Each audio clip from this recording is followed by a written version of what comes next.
जय श्री राम दोस्तों। आप सभी ने भगवान राम और सीता की कई कहानियाँ सुनी और पढ़ी होंगी, लेकिन एक कहानी ऐसी भी है जिसे आप लोग कम ही जानते होंगे। तो आज माता सीता के बारे में एक रोचक कथा जानते हैं। दोस्तों, कहानी शुरू करने से पहले अगर अब तक आपने हमारे चैनल को लाइक एंड सब्सक्राइब नहीं किया है तो प्लीज़ जल्दी से कर लीजिए। चलिए कथा को शुरू करते हैं। एक समय की बात है जब माता सीता अपने उपवन में घूमने गई थी। वह कई देर तक फूलों को देखती रही, फिर आकाश को निहारा। तभी देखा कि तोता एक खूबसूरत जोड़ा पेड़ पर आकर बैठ गया। तोता और तोती ने पेड़ पर बैठते ही बातें करना शुरू कर दिया।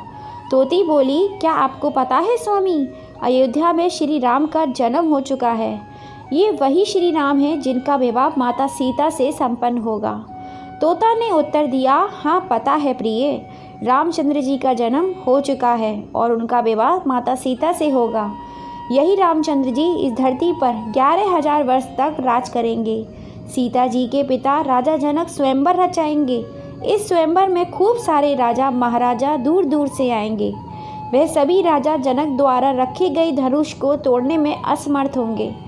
फिर दशरथ के पुत्र श्री राम उस धनुष को तोड़ेंगे और माता सीता जी उनको वरमाला पहना देंगी।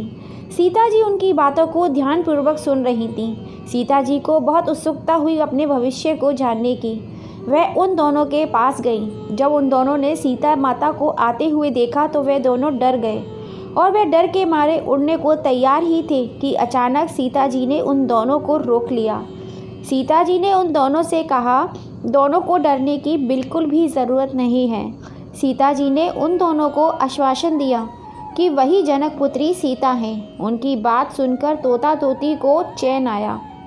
सीता माता ने उनसे पूछा कि वह दोनों कौन से राजकुमार की बात कर रहे थे। तब तोता और तोती ने बताया कि वह अयोध्या के राजकुमार और दशरथ पुत्र श्री रामचंद्र की बात कर रहे थे। माता सीता ने पूछा कि जिस धनुष की बात यह कर रहे थे वो कोई तोड़ क्यों नहीं पाएगा। तो इस पर तोते ने कहा, वह धनुष केवल रामचंद्र ही तोड़ पाएंगे। इसके बाद माता सीता ने पूछा, उन दोनों को इतनी गहरी और सच्ची बात कैसे पता। तो तोता और तोती ने कहा कि उन दोनों को यह कथा महर्षि वाल्मीकि ने सुनाई। यह सारी बातें सुनकर सीता जी अपने आगे के भविष्य को जानने के लिए उत्सुक हो गई। सीता जी ने उन दोनों से कहा कि वे दोनों उनके महल में ही रहकर उनके भविष्य के बारे में बताएं।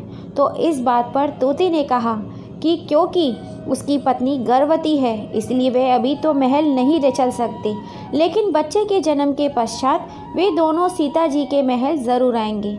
लेकिन सीता माता उनकी बात को नहीं मानी और वह उन दोनों को महल में रुकने के लिए बाध्य करने लगी।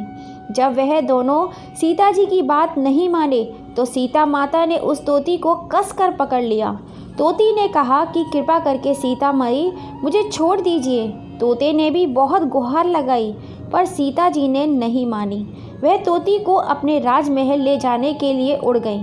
तभी तोती ने कहा कि वह आखिरी बार कहती है कि उसे छोड़ दो वरना मैं आपको श्राप दे दूंगी। इस बात पर सीता जी ने कहा, राजकुमारियों को कोई श्राप नहीं लगता है।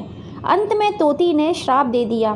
तोती बोली कि जैसे आज एक गर्भवती स्त्री को आप अपने पति से अलग रखने के लिए ये पाप कर रही हो, ठीक वैसे ही सीता जी आपको भी अपनी गर्भावस्था में अपने पति से अलग रहना पड़ेगा। श्राप देने के तुरंत बाद में उस तोती ने दम तोड़ दिया। तोते को अपनी पत्नी का बिछुड़ना सहन नहीं हुआ। तोते ने भी सीता जी को श्राप दे दिया। आने वाले समय में वह तोता ही एक इंसान के रूप में जन्म लेगा और वही श्री राम को सीता जी को महल से निष्कासित करने के लिए बाध्य करेगा। सीता जी ने हाथ जोड़कर विनती की वह अपना श्राप दोबारा ले लें, लेकिन तोते ने एक भी नहीं सुनी और वह वहाँ से उड़ गया। यह तोता वही धोबी था जिसकी वजह से माता सीता को महल छोड़कर जाना पड़ा था। दरअसल श्री राम रावण का वध करके 14 वर्ष का वनवास खत्म करके और लक्ष्मण सीता जी के साथ जब अयोध्या लौटे उसके बाद कुछ लोग सीता माता की पवित्रता पर सवाल उठाने लगे।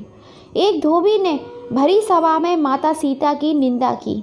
जिसकी बात से श्री राम ने प्रजा को ध्यान में रखते हुए माता सीता को महल से बाहर निकालकर जंगल में रहने का आदेश दिया। उस समय माता सीता गर्भवती थी।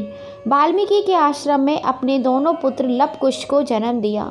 दोस्तों, कहते हैं जिस धोबी के कहने पर श्री रामचंद्र जी को अपनी पत्नी को छोड़ना पड़ा, वह पिछले जन्म में वही तोता था जिसने सीता माता को श्राप दिया था। दोस्तों, कहानी को पूरा सुनने के लिए आप सभी का दिल से धन्यवाद। कहानी पसंद आई हो तो प्लीज़ ज़्यादा से ज़्यादा अपने फैमिली फ्रेंड में शेयर कीजिएगा, और अब तक आपने सब्सक्राइब नहीं किया है तो प्लीज़ जल्दी से कर लीजिए, और कमेंट में जय श्री राम लिखना बिल्कुल भी मत भूलिए। फिर मिलते हैं ऐसी ही किसी कथा कहानी के संग।